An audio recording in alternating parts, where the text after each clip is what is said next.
Berhati-hati dengan penulisan.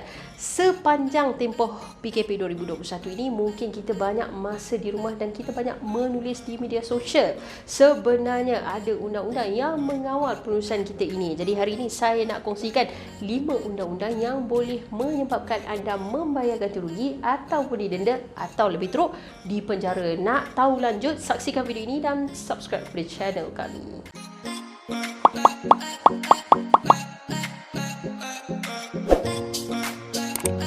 Assalamualaikum dan selamat sejahtera semua. Jadi hari ini saya nak kongsikan 5 undang-undang yang boleh menyebabkan anda diambil tindakan hanya kerana dengan penulisan di media sosial. Jadi kita pergi kepada undang-undang yang pertama. Undang-undang ini adalah di bawah Akta Fitnah 1957, iaitu kesalahan ataupun kesilapan berkaitan dengan penulisan yang menyebabkan fitnah atau menjatuhkan reputasi seseorang.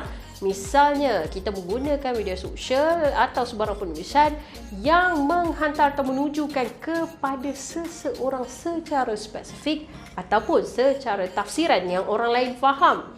Tulisan kita ini sedang merujuk kepada seseorang itu sehingga menyebabkan dia jatuh reputasi dan namanya tercemar. Okey, kita lihat pula kepada tafsiran di bawah Seksyen 2 Akta Fitnah 1957 yang mengatakan penyataan fitnah ini termasuklah gambar, perkataan atau apa sahaja perilaku yang menunjukkan penyampaian maksud fitnah itu. Jadi orang nak tahu berapakah nilaian sekiranya melakukan perbuatan fitnah ini. Sekiranya anda disaman di mahkamah, berapa jumlahnya adalah tertakluk kepada jenis tulisan dan juga kepada bagaimana kesannya kepada pihak yang telah anda tulis.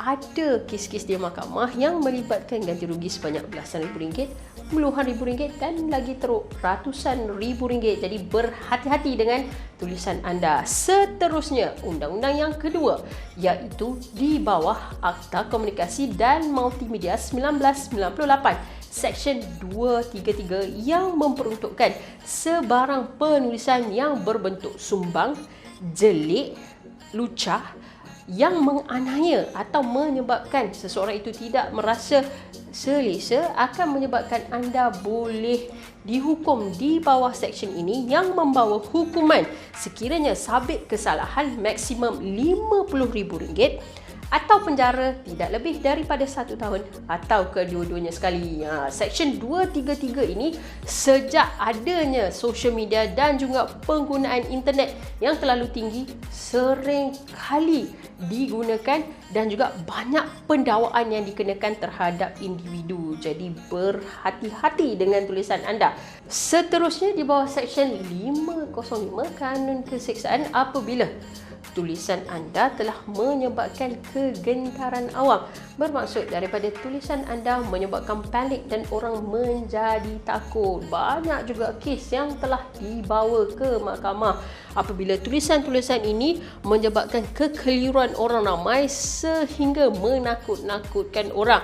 Bagi kesalahan ini, sekiranya sabit kesalahan, anda boleh dihukum maksimum 2 tahun penjara atau denda atau kedua-duanya sekali. Undang-undang yang keempat, iaitu di bawah Akta Hasutan 1948.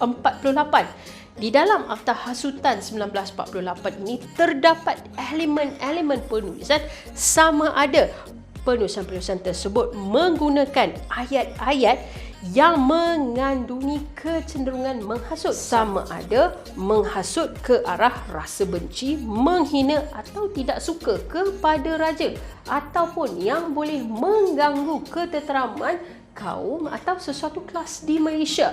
Bagi kesalahan pertama, denda tidak melebihi RM5,000 atau penjara tidak melebihi 3 tahun atau kedua-duanya sekali. Dan bagi kesalahan seterusnya, penjara tidak melebihi 5 tahun. Jadi berhati-hati. Kadang-kadang saya tahu, saya faham ada rasa tidak puas hati yang terbuku di dalam hati, tetapi kawal penulisan anda kerana banyak undang-undang yang mengawal tulisan-tulisan kita. Dan yang kelima, ini berkaitan dengan undang-undang tentang Akta Hak Cipta 1987. Dalam pada waktu kita sedang duduk di rumah ataupun work from home, mungkin kita terinspirasi untuk menulis buku atau tentang sesuatu, tetapi kita menciplak karya orang lain. Ini adalah merupakan salah satu kesalahan di bawah Akta Hak Cipta ini. Dan sekiranya pemilik tulisan tersebut mengambil tindakan terhadap anda, anda perlu membayar ganti rugi bagi kerugian yang telah dialami oleh pemilik tulisan tadi.